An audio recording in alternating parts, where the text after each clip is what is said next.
Саламатсыңдар ма, балалар? Бүгінгі тақырыбымыз ғұн тайпаларының бірігуі. Қарастыратын сұрағымыз: неге Мөде-Шәнүй жер мемлекеттің негізі деді? Ең алдымен ғұндар туралы қандай деректер бар? Соған тоқталамыз. Өздеріңіз көріп тұрғандарыңыздай, ғұндар туралы Рим және Қытай тарихшылары жазған. Атап айтсақ, Амиан Марцелин, Рим тарихшысы, олар ертелі-кеш ат үстінен түспейді. Маңызды істер кеңесетін болса, кеңесті де ат үстінде отырып өткізеді деген. Ал тағы бір Рим тарихшысы Приск, олар соғыс болмаған кезде тынығады, әрі қамсыз тіршілік етеді. Әркім қолында барына қанағат етеді деген. Ал Қытай тарихының атасы Сыма Цзянь, ғұндар Қытайдың солтүстігін мекендейді. Су мен шөптің жағдайына байланысты бір жайылымнан екінші жайылымға көшеді. Үй малынан жылқы, ірі қара, қой, ешкі, кейбірі түйе, есек өсіреді. Олар малдың етімен тамақтанып, терісімен жүнін киім қылады, аң терісін жамылады деген.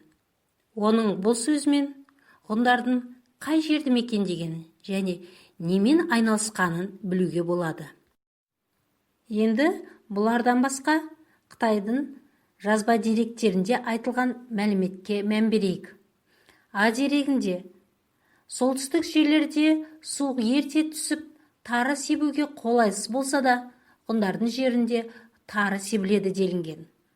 Ә дерегінде олар бейбіт кезде мал бағып, аң құс аулайды, балалар қойға мініп садақтар талады және құстар мен тышқандарды да ата біледі. Ал біраз өскен соң түлкілер мен қоянды атады делінген. Б дерегінде жылқы ғұндардың тұрмыс тіршілігінде ерекше рөл атқарады деп көрсетілген. Балалар, сіздерге сұрақ: ғұндар қандай шаруашылық түрімен айналысқан? Жауаптарыңызды кестенің бос көзіне жазасыздар. Біздің заманымыздан бұрынғы 3 ғасырда Орталық Азияда ғұн мемлекеті құрылды. Ғұн мемлекетінің іргетасын нығайтқан билеуші Мөде болды. Мөде бытыраңқы руларды біріктіру арқылы өз мемлекетін күшейтті. Ғұндардың жоғарғы билеушісі Қытай деректерінде Шәнүй деп аталған. Мөденің суреті оқулықтарыңызда 116 бетте берілген. Мөде-Шәнүй ғұн мемлекетін біздің заманымыздан бұрынғы 206-174 жылдары басқарды. Ол мемлекеттік аумақты әскери жүйемен оң, сол және орталық қанаттарға бөлді. Ғұндар 24 рудан тұрған. Әр руды ақсақалдар басқарды. Олар жылына 3 рет біріккен халық жиналысын өткізіп отырды. Онда жорық, салық, жер, тағы да басқа мемлекеттік мәселелер талқыланды. Балалар, енді сіздерде мынандай сұрақ туындауы мүмкін: Шәнүй қандай құқықтарға ие болды және оның қандай міндеттері болды деген. Шәнүй ең алдымен мемлекетті басқарды, сонымен қатар әскерді басқарды. Мемлекет аралық бітім жасасуға құқы болды, жер тұтастығын сақтады. Сонымен қоса соғыс жариялауға, сот билігін жүргізуге құқылы болды. Ғұндардың шығыстағы көршілері дунхулар ғұндардың жерін тартып алуды ойластырады. Осы мақсатпен 2 рет елшілерін жіберіп, Мөденің арғымағы мен әйелін беруді талап етеді. Мөде арғымақ пен әйел халқымның садағасы алсын деп бергізеді. 3-ші келгенде малға қолайсыз бір қарыс жерді беру талабын қояды. Мөде: 2 талаптарын орындадым, арғымақ та әйел де өзімдікі болатын. Жер жақсы болса да, жаман болса да халықтың игілігі. Халыққа жерді Тәңір берген. Жер болса халықта болады. Онда мемлекет құруға болады. Жер Мемлекетіміздің негізімен ырысы, оны қалай береміз деп қатты ашуланады. Доңқуларды талқандап, жерін иеленеді. Балалар, енді осы аңыздың негізгі идеясын анықтаңыздар. Ғұндар төңірегіндегі көршілеріне үнемі жорық жасап отырса, ол әскерінің мықтылығымен байланысты болды.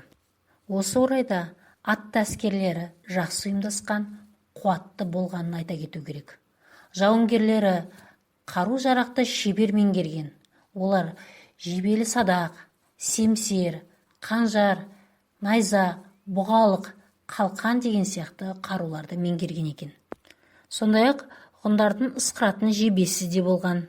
Яғни жебе ұштарына арнайы тесіктер орнатқан. Садақтың оғы атылғаннан кейін жебе ауаны жарып өткендіктен осы тесіктерден ысқырған секілді дыбыстар шығаратын болған. Және бұндай жебелер қарсыластарының атты әскерлерін үркіту үшін қолданылды.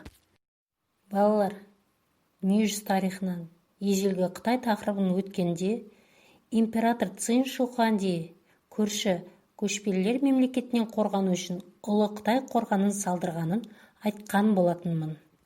Ғұндар мен Қытай арасындағы соғыс 3 ғасырдан астам уақытқа созылды. Біздің заманымыздан бұрынғы 3 ғасырдың аяғында Цин патшалығы өзінің шекарасын қорғау үшін ұлы Қытай қорғанын салды. Ғұндар оңтүстік батысындағы көршілері юджилермен де ауыр және ұзақ соғыс жүргізді. Біздің заманымыздан бұрынғы 174-165 жылдары юджилер толық талқандалды. Мүденің мұрагері Лао Шань юджилер көсемінің бас сүйегінен сусын шетін ыдыс жасатты. Енді тапсырманы мұқият тыңдаймыз. Оқулықты пайдалана отырып, картада көрсетілген ғұндардың көрші мемлекеттермен қарым-қатынасын анықтайсыңдар. Біздің заманымыздан бұрынғы 55 жылы ішкі тартыстар мен сыртқы қысым салдарынан ғұндар екіге бөлінді. Хухани бастаған оңтүстік ғұндар ордосты қоныстанып, Хан империясына бағынды. Джиджи бастаған солтүстік ғұндар Саян мен Байкал маңына жылжыды. Біздің заманымыздан бұрынғы 49 жылы Джиджи ғұндарды қайта біріктіруге ұмтылды. Осы мақсатта үйсіндерге әскери көмек сұрап елші жібереді. Ал үйсіндер елшіні өлтіріп, ғұндарға қарсы әскер аттандырды. Джиджи әскері үйсіндердің 8000 атты әскерін талқандады. Осы тұста солтүстік ғұндарға Хан империясы тарапынан да шабуылдар көбейді. Сондықтан ғұндар батысқа жылжып, оңтүстік Қазақстандағы Қанлылар жерімен шекараласты. Бұл Қазақстан аумағына келген ғұндардың алғашқы толқыны болды. Ғұндардың қоныс аударуының екінші толқыны біздің заманымыздың 1 ғасырында жалғасты. Атап айтсақ, біздің заманымыздың 93 жылы ғұндар қытайлықтардың қысымымен Алтай тауы мен Сарыарқа даласы арқылы батыс Қазақстан аумағына жылжыды. Олар жолындағы бейбіт тайпалармен одақтасып, қарсыласқандарын жерінен ығыстырды. Осылайша орталық Қазақстан, Сырдария, Арал теңізі мен Каспий аймағындағы жергілікті тайпаларды да қозғалысқа түсірді. Нәтижесінде жергілікті тайпаларда шығыстан батысқа жылжыды. Ғұн тайпаларының шығыстан батысқа қарай жылжуы біздің заманымыздан бұрынғы 2 ғасырдан біздің заманымыздың 4 ғасырына дейін созылды. Бұл құбылыс Қазақстан аумағын қоныстанған тайпаларға ғана емес, басқа да халықтарға әсер етті. Сондықтан бұл үдеріс халықтардың ұлы қоныс аударуы деп аталған.